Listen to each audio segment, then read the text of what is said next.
right, ladies and gentlemen, welcome back to the All We Do Is Talk podcast. We got our NBA second round preview / round one preview. Good playoff starting off so far. How you guys enjoying it? What's good about it? What's been good about it? I feel like it's been some exciting, good, competitive basketball games. Competitive? I disagree. Those games were competitive. Anyway, Christian, how do you feel about the first round of the playoffs? Let's not forget the number one upset. The Nets got hit with the broom. To sweep the first round. We can't have seen that coming. So that's been crazy. All right, well, we're gonna go ahead and make our way through the second round matchups. We're gonna start off in the Eastern Conference. The number one seeded Miami Heat will be taking on the 4 seeded Philadelphia 76ers. How are we feeling? So we'll start with the Miami Heat. They got through their series with the Atlanta Hawks. Yeah. Wrong Atlanta team. We all picked Miami in 5. Yeah. Pretty uncompetitive. Trae Young was struggled against their defense. Didn't even need Jimmy and Kyle for the closeout game. And then Victor Oladipo came to life. So Atlanta goes into the offseason with lots of questions probably about coaching and roster construction, and Miami moves on. We got Philly. Anything else to say about Atlanta? No, good. Atlanta's gone fishing. Disappointing season for them, I would say, just considering what happened last year. But there's some things they definitely have to do to upgrade the roster in order to make that next step. Yeah. Hey, Christian, anything else to say about Atlanta? Yeah, ice cold Trae. Obviously, it's a shame. They got out as sad as they did, but Miami obviously was amazing that series. Their defense, especially. So not much else to say about that. All right, then moving forward to Philly. Philly knocked off the Raptors in a 6-game series. They were up 3-0. It was getting kind of dicey there for a second until they finally closed them out in Game 6. But coming out of that Game 6, Joel Embiid with a concussion and an orbital fracture, along with his thumb problem, he's going to be out at least the first 2 games. Crisis averted, and then bigger problems created. Pretty much. We all thought Toronto would cause havoc for James Harden, and he was pretty bad until it was time to put him away. Tyrese Maxey was up and down. Mm-hmm. Tobias Harris was up and down. Joel Embiid was up and down. Doc Rivers was up and down. It's a pretty inconsistent team that consistently underperforms. So interested to see where they go from here. And as for Toronto, they gave a good, respectful fight. Yeah, Toronto's one of those teams where they're probably not going to reach that peak of title team again. But they got some nice young guys now, I believe. They've been solid. They're a solid playoff team, though. But it feels like they need one more superstar type of talent to take them over. And maybe Scottie Barnes should be that guy. How you feel about the Raptors this playoffs, Christian? Yeah, just throughout the series, I just thought it was a lot of inconsistency, especially with Philadelphia. One night we'd see Tyrese Maxey drop 40 points. The next night, maybe 12. And especially with Harden and Tobias Harris, these all-stars, especially in playoffs, should be going off every night. So just to see, finally the chemistry getting together, it's good. And I'm excited to see the next round with that. So let's see how that goes. All right, well, we got Miami hosting Philly. No Joel Embiid for at least the first 2 games. That's rough, especially with the way James Harden has looked for 5 out of the 6 playoff games he's performed in. Without Joel Embiid playing, I'm going to take Miami in 5. I think this is a pretty tough matchup for Philly to deal with without their mismatched player on the offensive end. Bam Adebayo should be causing lots of havoc in the paint, and Jimmy Butler statistically is one of the best defenders on James Harden. I think James Harden's missed like 30 consecutive shots against Jimmy Butler. That was the stat that I saw. It's really bad. He can't score on him. So if Jimmy Butler can play a fully healthy series, and he's taking James Harden out of the game with Joel Embiid being out of action, it's hard to imagine Philadelphia even getting 1 game, but I'll take Miami at 5. Yeah, it's tough because, these injuries have made these series harder to predict because it's Joel Embiid injury and the fact that I just don't think James Harden will be able to rise to the occasion. I'm going to go ahead and take Miami in 5 too. I believe Joel Embiid will be back by Game 3, Game 4 at the worst, but by then it might be too late.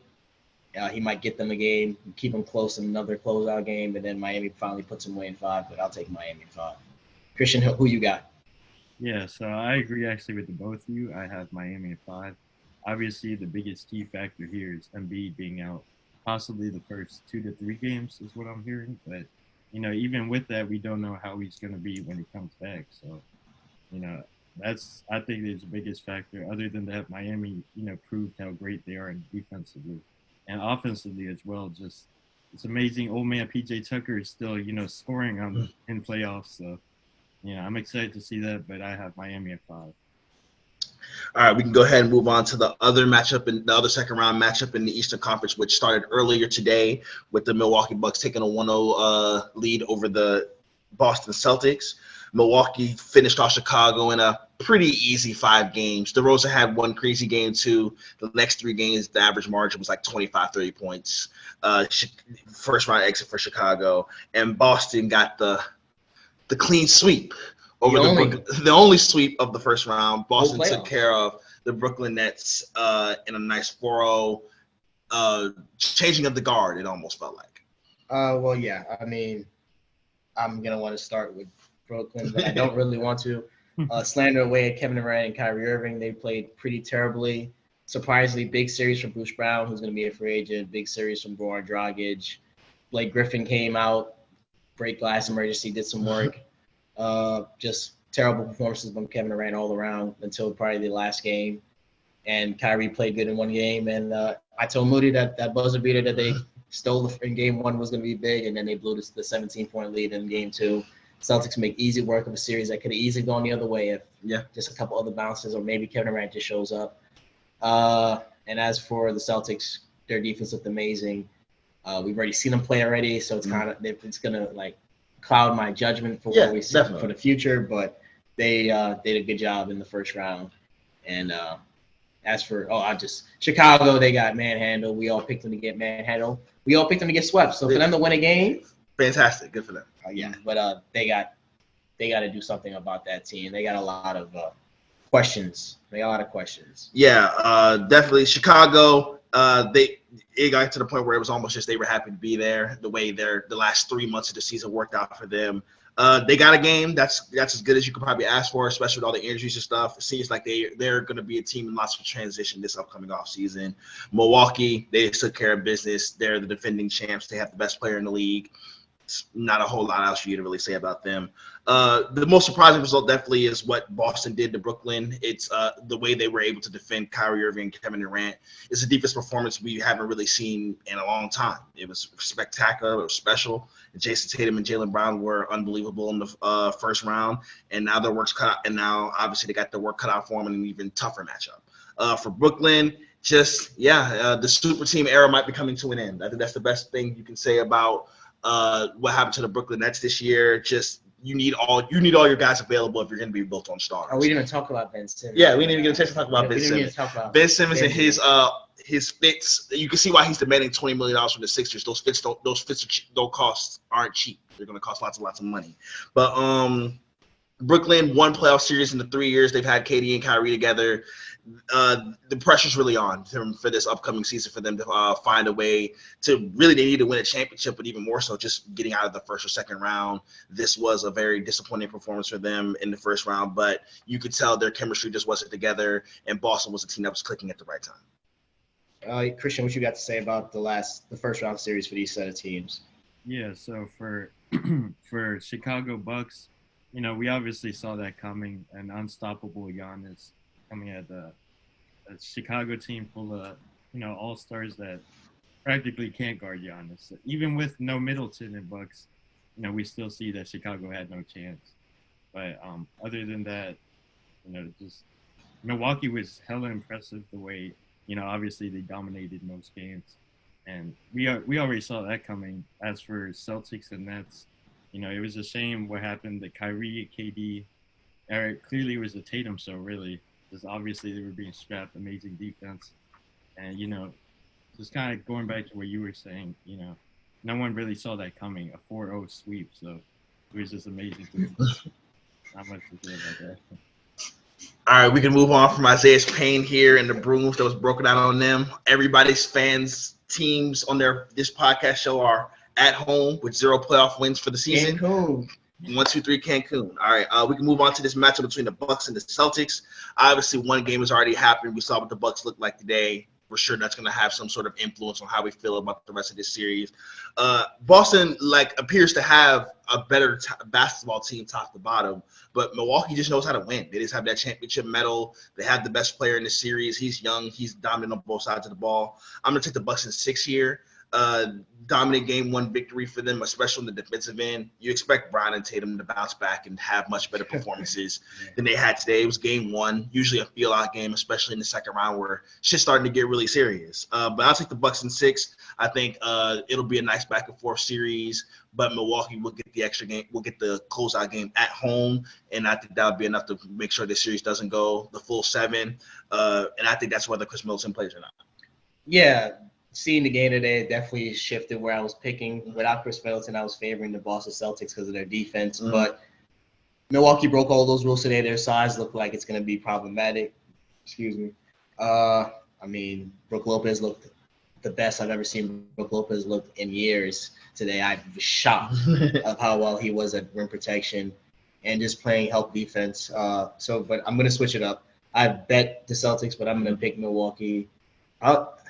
Probably in 5. I'm not Damn, you say probably in 5. You sound like Paul Pierce. You think it's over? I said Boston's still gonna win a game and fight, but I just didn't like what I saw from Boston today. Yeah, it looked the exact opposite of the Nets series. Yeah, that's exactly what it looked like. Jason Tatum and Jaylen Brown was actually, we let him off. He was actually pretty bad last series, and he was pretty bad today. Mm-hmm. Marcus Smart looks like he's doing great, and now Horford looked like he looks like he's got a mismatch. Mm-hmm. We left us seeing Kevin Durant attack. Hopefully we saw Giannis attacking Horford today, but that's a different discussion. But yeah, I'll go with the Bucks to win without Middleton on the road. It started already. Yeah. That's a key win. Even if the Celtics get split 1-1, mm-hmm. Milwaukee can go home, win 2 games, and be in perfect position. Be in perfect position. What you think, Christian? Yeah, so I actually 100% agree with Isaiah. I do have Milwaukee in 5, just because especially seeing the game today. I just see a lot of height advantage. I saw Giannis, throwing it to himself in the glass with 3 people in the paint easily. These things aren't normal. It's just he does it, and especially like you said, Brook Lopez had hell of a game, and I even saw Bobby Portis, obviously shooting, being unstoppable. The size really, and that's what surprised me. So I have Milwaukee in 5, man. All right, we can take it over to the Western Conference playoffs, where the Phoenix Suns as the 1 seed will be matched up with the 4 seed Dallas Mavericks. And as we saw earlier today, the Golden State Warriors took a 1-0 lead over the Memphis Grizzlies in the 2-3 matchup in the West. We can go ahead and start off with the Suns and Mavericks matchup, since we haven't seen anything from that yet. Suns beat the Pelicans in 6 in round 1. Mavericks beat the Jazz also in 6 in round 1. Yeah, so I mean, if I knew the Mavs were gonna win games without Luka, I would have picked them easily. Yeah, I picked Utah because I thought at worst they could beat a team without their best player. Yeah. Christian was the only one that picked Dallas here. I'm actually disappointed. Congrats to Christian. Great pick. That I jumped off the Luka Doncic bandwagon for that series to pick Utah. Utah's a disaster. They can't stop They only have one good defensive player, and everybody else is a bad defensive player on their team. Donovan Mitchell had the worst playoff series of his career, which means now people might have caught up to him. He might be regressing. Bogdanovich was hit or miss. Great games, bad games, great games, bad games. Mike Conley looks like he's washed. He looks pretty tough. Yes. And Dallas, Jalen Brunson dropped 40 and won a big game. Luka came back and he was Luka, and they never competed again. Yeah, no shot when Luka was back and ready to go. And as for who they're playing, the Suns. The Suns barely got out of their series. They turned what should have been the biggest mismatch of a playoff match we've seen in our life into one of the best fights we've seen. Brandon Ingram came to life. Mikal Bridges and him had fights that they were going to war with it. Brandon Ingram looked amazing. DeAndre Ayton showed up. Devin Booker got hurt, but then Chris Paul turned it into point guard mode, and he put him away. Good fight for New Orleans. If they could get Zion back, their coaching looked really good. Yeah. Their young guys that they've developed over the season look really good. CJ McCollum looks like the perfect veteran leader. Just need to get Zion back healthy and going. They could have, with Zion, they probably could have won this series if he was good and ready to go. But that's how I feel about those two teams. How y'all feel about those games? Well, this is as far as Phoenix goes, I think this second round matchup will be the first Western Conference playoff matchup they've had where they're actually playing the other team's best player. Okay. So that'll be interesting to see. Them getting out of the round one series against the Pelicans, they made it harder on themselves than it had to be. Seems like Mikal Bridges, that's the DPOY hype he was getting was a little premature because Brandon Ingram was just toasting him, just picking him apart.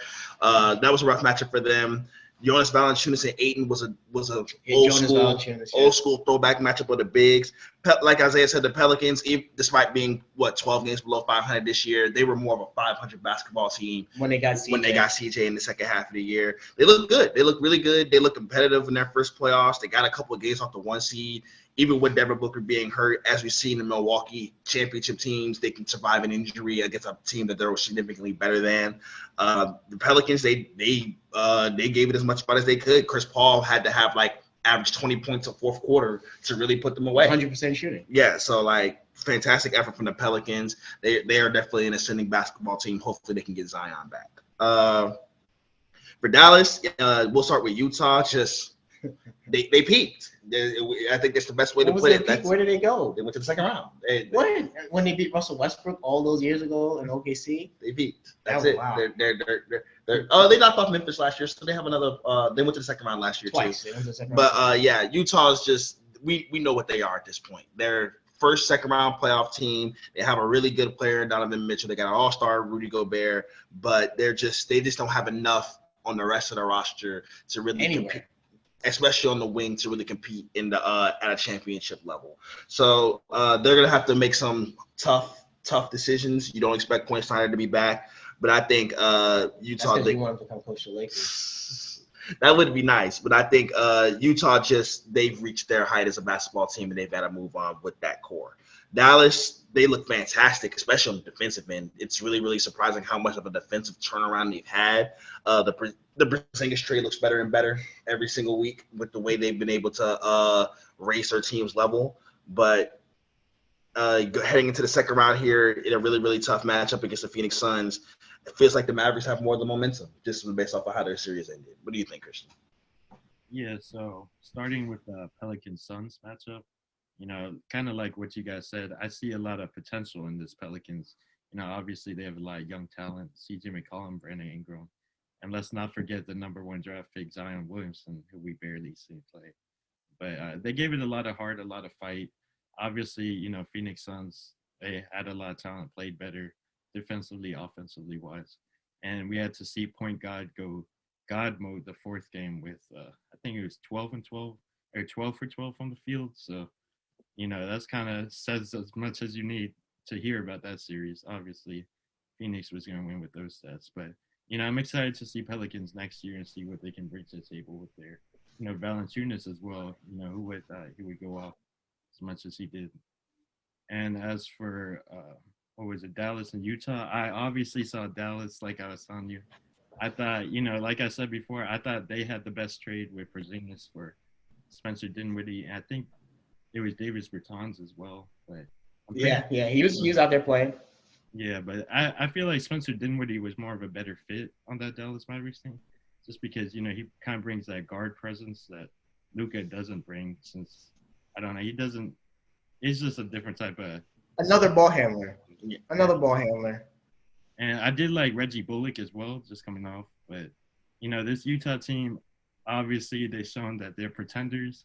They're not, here for the finalists. So it's only funny because a couple of years ago, Rudy Gobert was talking about, it was last year, he's going to be holding the NBA title at the Olympics. It's tough. And they lost to Patty Mills. In the they lost to Patty Mills team. No, they didn't win. They didn't even get a medal because it was Luka's team and then Patty Mills for Australia, so they didn't replace. So he didn't get anything. But you go first, Christian. Who you got? Since you picked Dallas in series right last time. Between Suns and Dallas. Yep. I have Suns in. I'd have to say 6.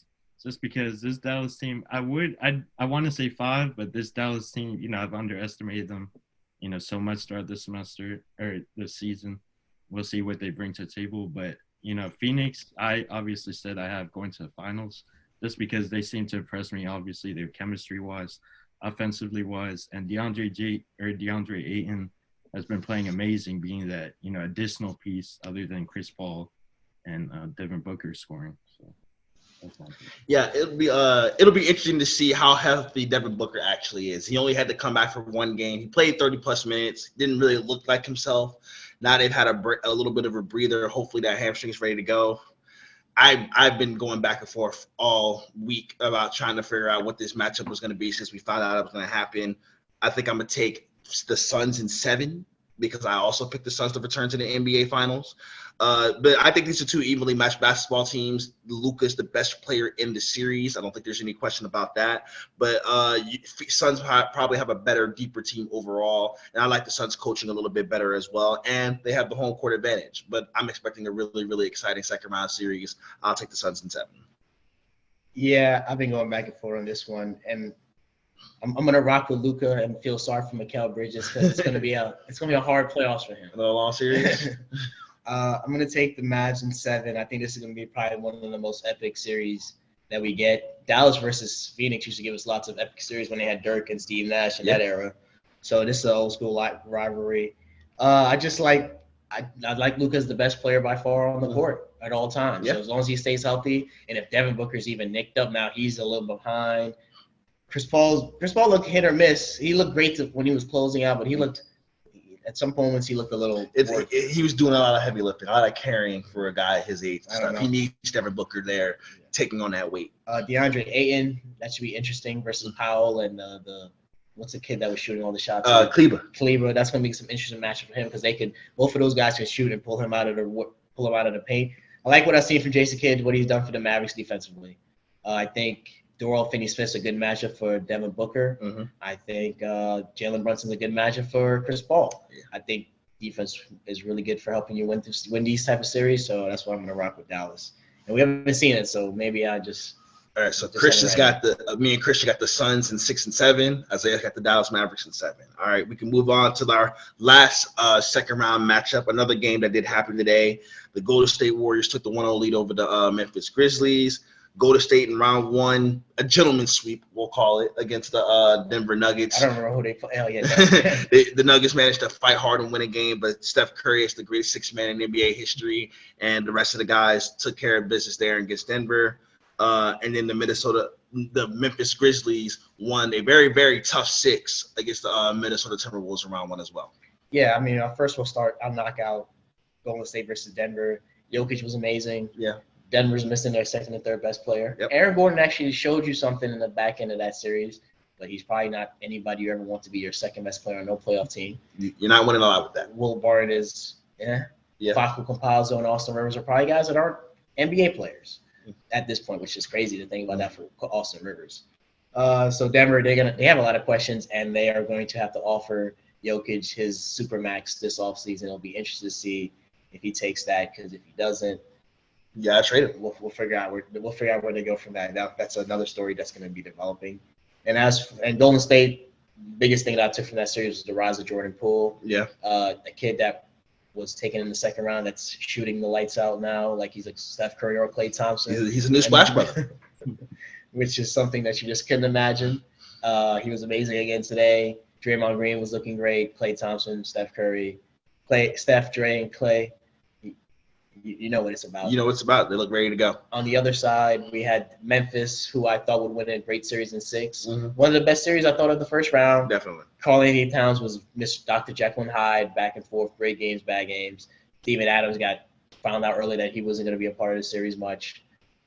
John Morant had some good games, really bad games too, which was shocking. Desmond Baines was probably their most consistent player for the whole series. Great shooting, great defense. Dylan Brooks, Triple J, and the others that we've been talking about so much. Tyus Jones with a big shot really got him out of there. And Minnesota is just too young, too stupid. Mm-hmm. They just didn't bring enough in the end. Yeah.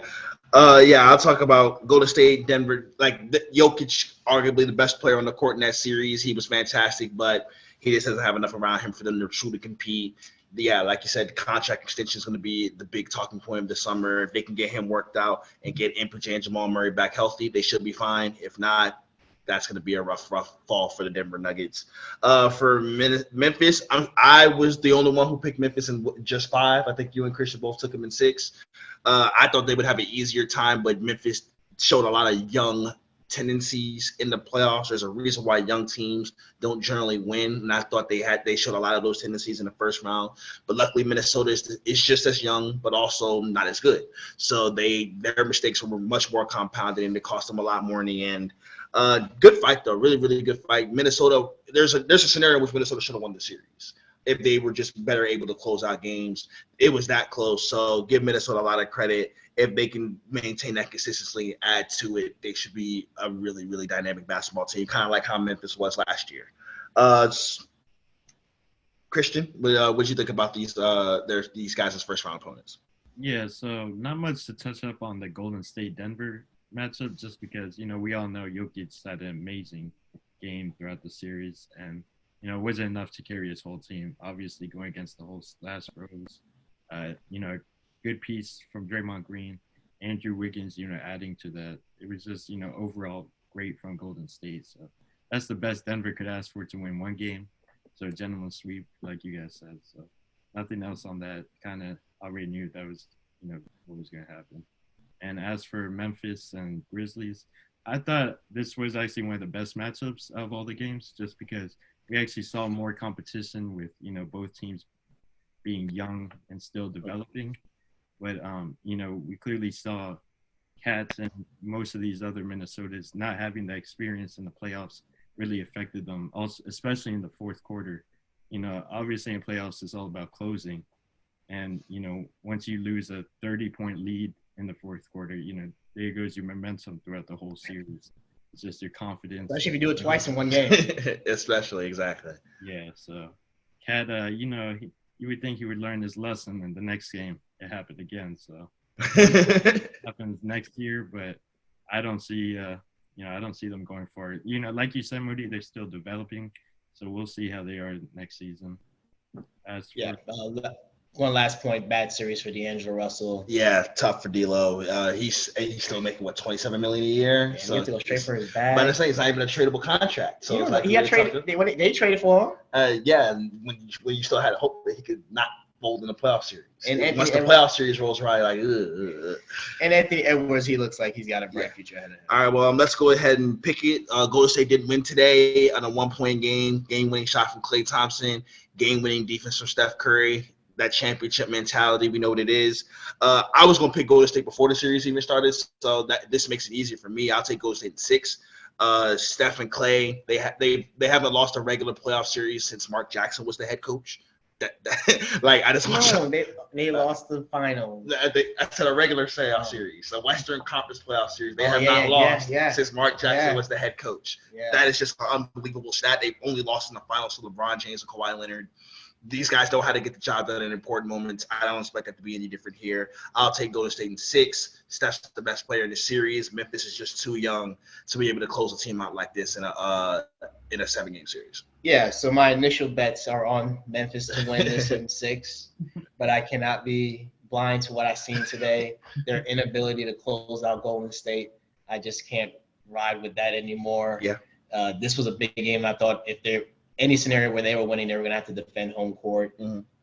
And I just didn't like how they closed out the game. I just didn't like it. So I was originally going to go with Memphis in 7, but I can see Golden State set this up for Golden State in 6 pretty well. If Memphis wins 2 games, I think that would be impressive enough. They look really young out there.